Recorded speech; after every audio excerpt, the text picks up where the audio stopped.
The last shift personal log. Marcus Chun, petroleum engineer, Blackwater Oil, rig number 47.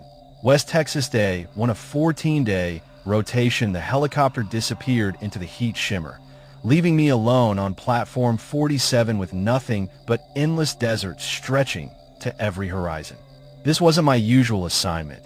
I was covering for Jenkins, who'd apparently suffered some kind of breakdown and refused to return. Management was tight-lipped about the details. The rig was smaller than I expected, just a skeleton crew of 12 men working a deep exploratory well. The foreman, a weather Texan named Briggs, gave me the tour with dead eyes that never quite met mine. "We're drilling deeper than anyone's gone in this region," he explained, his voice hoarse from years of shouting over machinery. 23,000 feet and counting. Company wants us to push to 25. The drill site felt wrong somehow. The usual industrial symphony of an oil rig was there. The rhythmic pounding of the pump jack, the hum of generators, the hiss of steam. But underneath it all was something else. A low-frequency vibration that seemed to come from the earth itself. Day 3 found Jenkins' personal effects in my quarters. Most of it was standard gear, but his notebook caught my attention. The final entries were increasingly erratic. The sounds are getting louder at night. Not mechanical sounds. Something else. Briggs says it's just the earth settling, but I know better.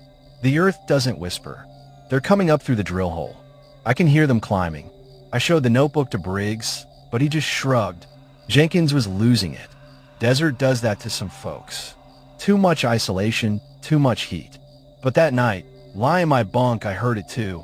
A faint scratching sound, like fingernails on metal, echoing up through the ventilation system.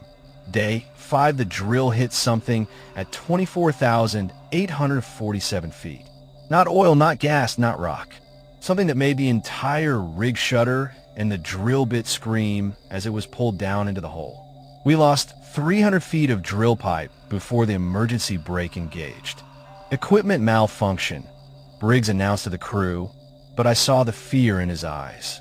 The mud coming up from the hole was black as midnight and had a smell like rotting eggs mixed with something sweet and cloying. That evening, Rodriguez, one of the roughnecks, didn't show up for dinner. We found him standing at the edge of the platform, staring down into the drill hole. When we called his name, he turned around and his eyes were completely black. "They're beautiful," he whispered. "They've been waiting so long." Before anyone could react, he jumped. We never found his body. Day 7, 3 more men have gone missing. The remaining crew is on edge, jumping at shadows. The drill hole has started making sounds. Not mechanical sounds, but something organic. Like breathing. Deep, rhythmic breathing that seems to sync with the heartbeat I can feel in my chest. Briggs has locked himself in the radio room, trying to contact the mainland, but all we get is static. The emergency beacon isn't working either. It's like something is jamming all our communications. I've been studying the geological surveys, and I found something disturbing. This area was once the site of a Comanche burial ground. The local tribes called it the Breathing Earth and considered it sacred and forbidden. Day 9, I'm alone now. Briggs was the last to go. I found him this morning, standing in the drill shack with his head tilted down toward the hole. When I approached, he looked up at me with those same black eyes. "Can you hear them singing, Marcus?" he asked in a voice that wasn't quite his own. "They've been singing for so long, waiting for someone to listen. The hole is definitely breathing now. I can see the drill pipe rising and falling with each breath. And there's a warm wind coming up from below that carries whispers in a language I don't recognize but somehow understand. Come down. Come home. Come feed." Day 11, the helicopter should have been here yesterday to take me back, but the sky remains empty. I've tried the radio, the satellite phone, even the emergency flares, but nothing works. The breathing from the hole has gotten louder, more insistent. I can see things moving in the darkness down there. Pale shapes that writhe and twist, reaching upward with too many arms. Sometimes I catch glimpses of faces, Rodriguez, Briggs, the others, but their features are wrong, stretched and distorted. They're not dead. There's something else now. Day 13, I understand now why Jenkins ran, why he refused to come back. The things down there, they're not evil. They're just hungry. They've been trapped beneath the earth for millennia, feeding on whatever scraps of life filtered down through the rock and soil. But we've given them a direct path to the surface.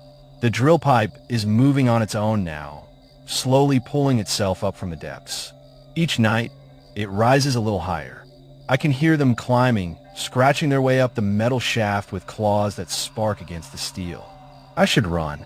I should try to make it to the mainland on foot, but the desert stretches for hundreds of miles in every direction. And besides, they're calling to me now. Their voices are so beautiful, so lonely. They just want company. Day 14, the drill pipe broke the surface this morning. They're here. They're beautiful. Final entry found in the personal effects of Marcus Chun. Recovered from Blackwater Oil, rig number 47 3 weeks after communications ceased. The rig was found abandoned, all equipment intact. The drill hole had been sealed with concrete. Those seismic readings continue to detect unusual activity in the area. The site has been permanently closed. Like and subscribe for more stories. Follow my TikTok in the description below for spoilers.